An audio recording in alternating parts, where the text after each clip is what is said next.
ദ്രോണർ മഹാഭാരതത്തിലെ ആചാര്യനും പോരാളിയും മഹാഭാരതത്തിലെ അതിപ്രധാനവും സങ്കീർണവുമായ ഒരു കഥാപാത്രമാണ് ദ്രോണർ. കൗരവരുടെയും പാണ്ഡവരുടെയും അസ്ത്രവിദ്യാഗുരുവായിരുന്ന ഇദ്ദേഹം യുദ്ധതന്ത്രങ്ങളിലും ആയോധനകലകളിലും അഗ്രഗണ്യനായിരുന്നു. ഋഷി ഭരദ്വാജന്റെ പുത്രനായി ഒരു കുടത്തിൽ നിന്നാണ് ദ്രോണർ ജനിച്ചതെന്നാണ് വിശ്വാസം. കൃപാചാര്യരുടെ സഹോദരിയായ കൃപിയെ വിവാഹം കഴിച്ച ഇദ്ദേഹത്തിന് അശ്വത്ഥാമാവ് എന്നൊരു പുത്രനുണ്ടായിരുന്നു.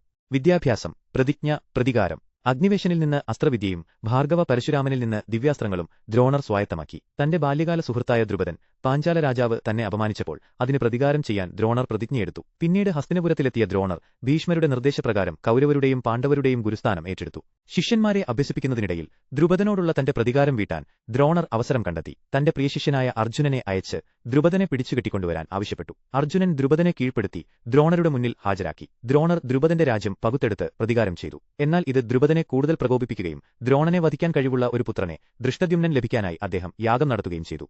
ഏകലവ്യനും ദ്രോണരും ഗുരുദക്ഷിണയുടെ കഥ.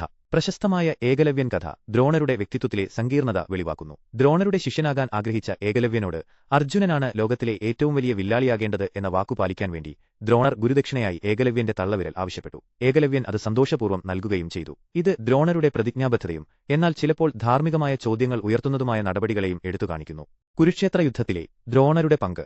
മഹാഭാരത യുദ്ധത്തിൽ കൗരവപക്ഷത്താണ് ദ്രോണർ അണിനിരന്നത്. ഭീഷ്മരുടെ പതനശേഷം കൗരവസേനയുടെ പ്രധാന സേനാനായകനായി അദ്ദേഹം ചുമതലയേറ്റു. അനേകം ധീരയോദ്ധാക്കളെ അദ്ദേഹം യുദ്ധക്കളത്തിൽ വധിച്ചു. പാണ്ഡവർക്ക് ദ്രോണരെ നേരിട്ട് പരാജയപ്പെടുത്താൻ പ്രയാസമായിരുന്നു. അവസാനം ദ്രോണരുടെ വധത്തിനായി ഒരു തന്ത്രം പ്രയോഗിക്കപ്പെട്ടു. ഭീമസേനൻ അശ്വത്ഥാമാവ് എന്ന ആനയെ കൊന്നതിനുശേഷം യുധിഷ്ഠിരൻ അശ്വത്ഥാമാവ് മരിച്ചു, നരനല്ല കുഞ്ചരൻ, ആന എന്ന് പതിയെ പറഞ്ഞു. എന്നാൽ ദ്രോണർക്ക് അശ്വത്ഥാമാവ് മരിച്ചു എന്ന് മാത്രമാണ് വ്യക്തമായി കേൾക്കാൻ കഴിഞ്ഞത്. പ്രിയപുത്രൻ മരിച്ചുവെന്ന ദുഃഖവാർത്ത കേട്ട് ആയുധം വെച്ച് ധ്യാനത്തിലിരുന്ന ദ്രോണരെ ദ്രുപദപുത്രനായ ദൃഷ്ടദ്യുമ്നൻ വധിച്ചു. ദ്രോണരുടെ മരണം യുദ്ധത്തിലെ ധാർമ്മികതയുടെ ചോദ്യങ്ങളെ വീണ്ടും ഉയർത്തിക്കാട്ടുന്നു. ദ്രോണരുടെ ജീവിതം, പ്രതികാരം, വിശ്വസ്തത, ഗുരുശിഷ്യബന്ധം, ധർമ്മസങ്കടങ്ങൾ എന്നിവയുടെ ആഴത്തിലുള്ള